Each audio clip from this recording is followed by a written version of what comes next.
Everybody, how's it going? I don't know if you can tell or not, but it's a beautiful day here, and just a little cold. It's finally turned winter here. We've been waiting on it for a couple months, and it's finally feels like winter. But I was in the middle of doing something here, and just happened to hit me. I was like, well, this would make a good video. I'm actually almost finished, but I kind of wish I would have started the video a little sooner. But I wanted to show you how to do some propagation.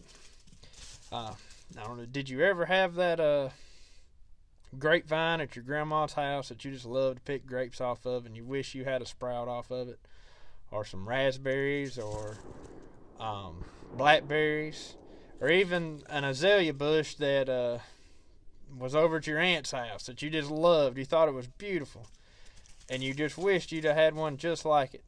Well, I'm going to show you how you can do that, as long as you've got some patience. You can do this with azaleas, rhododendrons, grapevines, blackberries, raspberries, and there's several different other types of plants. Any type of viney plant you can do it with. And then, like I say, on the azaleas and rhododendrons, they're typically kind of hard to propagate, or root, as some people call it. They're typically hard to do, and this is one way that you can do it. And I've got one up here at the house that I'll show you.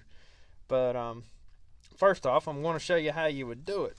Now, what I've been doing is right here, there was an old fuel oil tank right over here. And back when I was a kid, this was my grandpa's place, and he had a grapevine right here, and I just cleaned it all up because it was a mess. I think Otis is trying to help me here. I don't know what he's doing. He likes to be in all these videos. But this was a mess, and it was kind of an eyesore from our house there, so I wanted to get it cleaned up. I was tired of looking at it. I hated to lose the grapevine, but I was like, you know what? It may have sprouted in a few places itself, and sure enough, it did. I've already got them potted up here.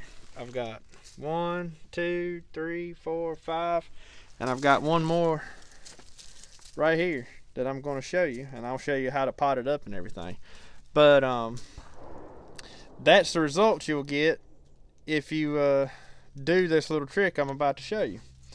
So the grapevine's already gone. Like I said, I've done cleaned it up. I wasn't thinking about it. I should have videoed during cleaning all that up and everything, but I was kind of wanting to get things done. But anyways, here's a piece of the grapevine right here. So let's just say this is your grapevine, and you want to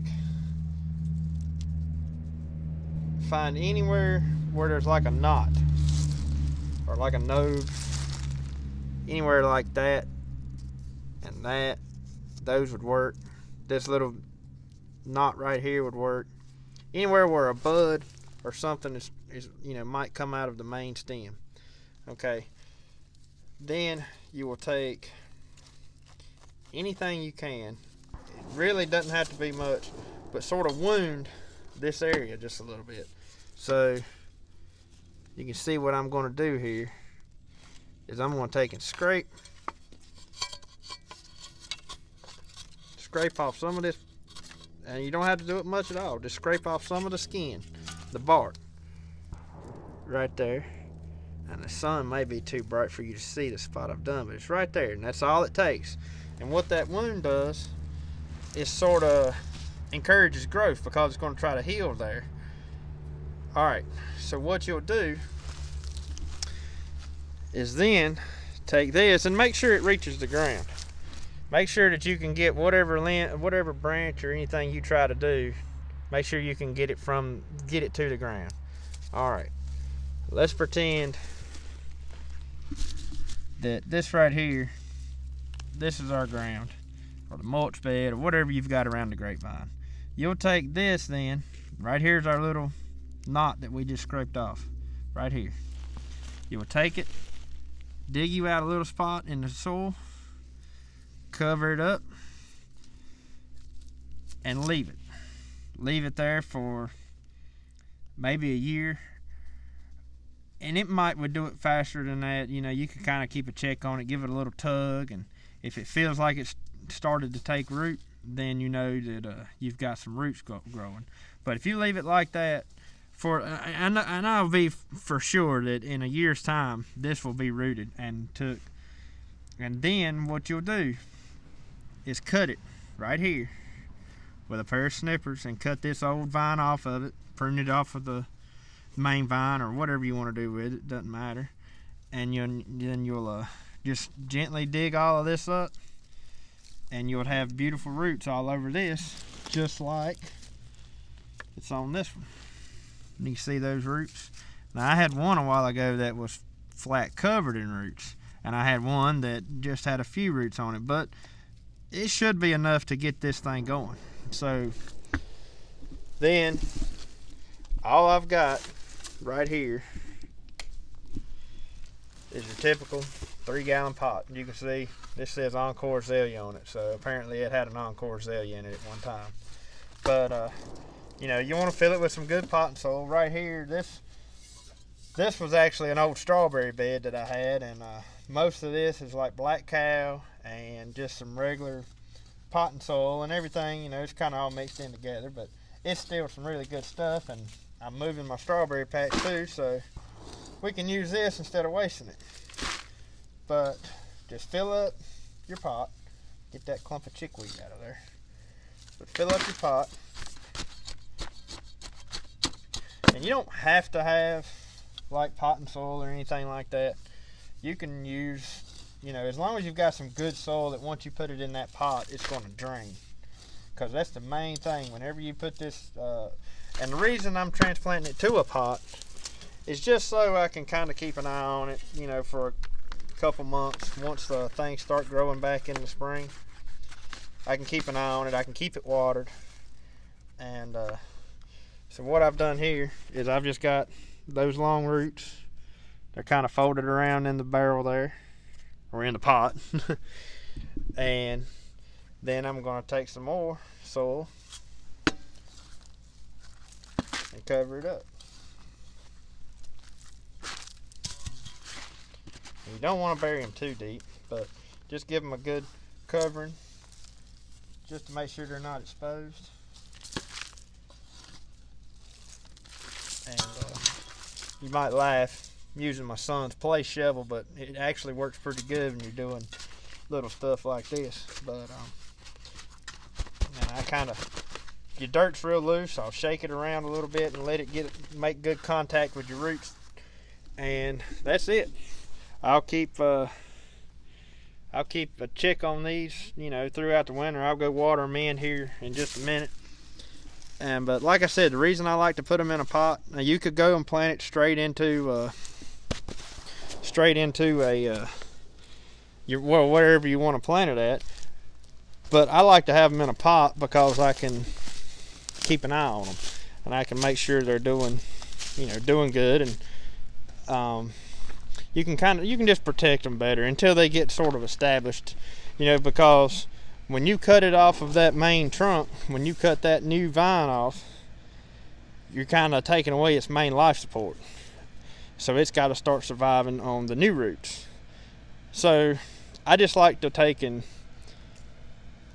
make sure I can take extra care of it. And by putting it in a pot like that, you know, it makes it a little bit easier to do that.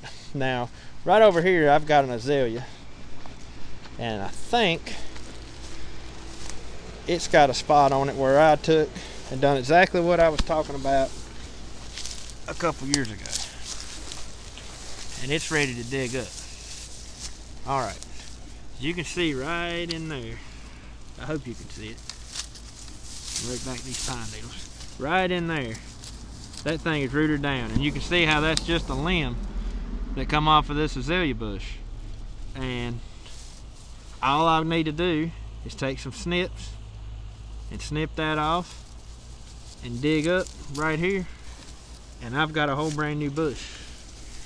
Now I'm not going to dig it up yet because I'm not quite ready. I don't know exactly what I'm going to do with it, but I just done it because that bush there has like a peppermint bloom on it, and everybody that ever comes around when it's blooming wants to know where I got that azalea bush, so thought I might give it to my mom or something one day. But anyways, that's a pretty quick tip there. You know, it's nothing major at all. It's not hard at all.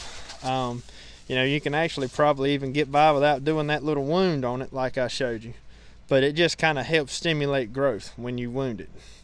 And this trick will also work with hydrangeas. I didn't think about that, and I'm standing here looking at one. You can take like the same limb here and do the same thing I just showed you with the grapevine.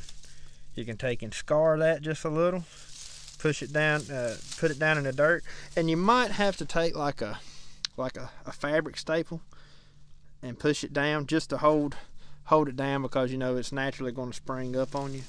See, like that wouldn't stay down in the soil by itself. So you could take a staple and push it down just to hold it down, and there you go. You'd have a new hydrangea bush in a few months to a year. Like I said, this would work with any type of viney plant. So wisteria, grapevines, muscadine vines, raspberries, blackberries, all of that stuff.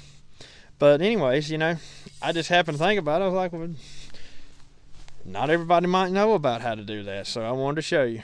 But anyways, as always, thanks for watching, and I hope you subscribe to my channel if you like seeing little stuff like that. And if you would, please like the video if you thought it was good, and that helps me out and lets YouTube know that you like to see this kind of stuff. So anyways, have any questions, see something I forgot, just leave it down in the comments below, and I will get back to you as soon as I see it. And thanks again. Have a good day.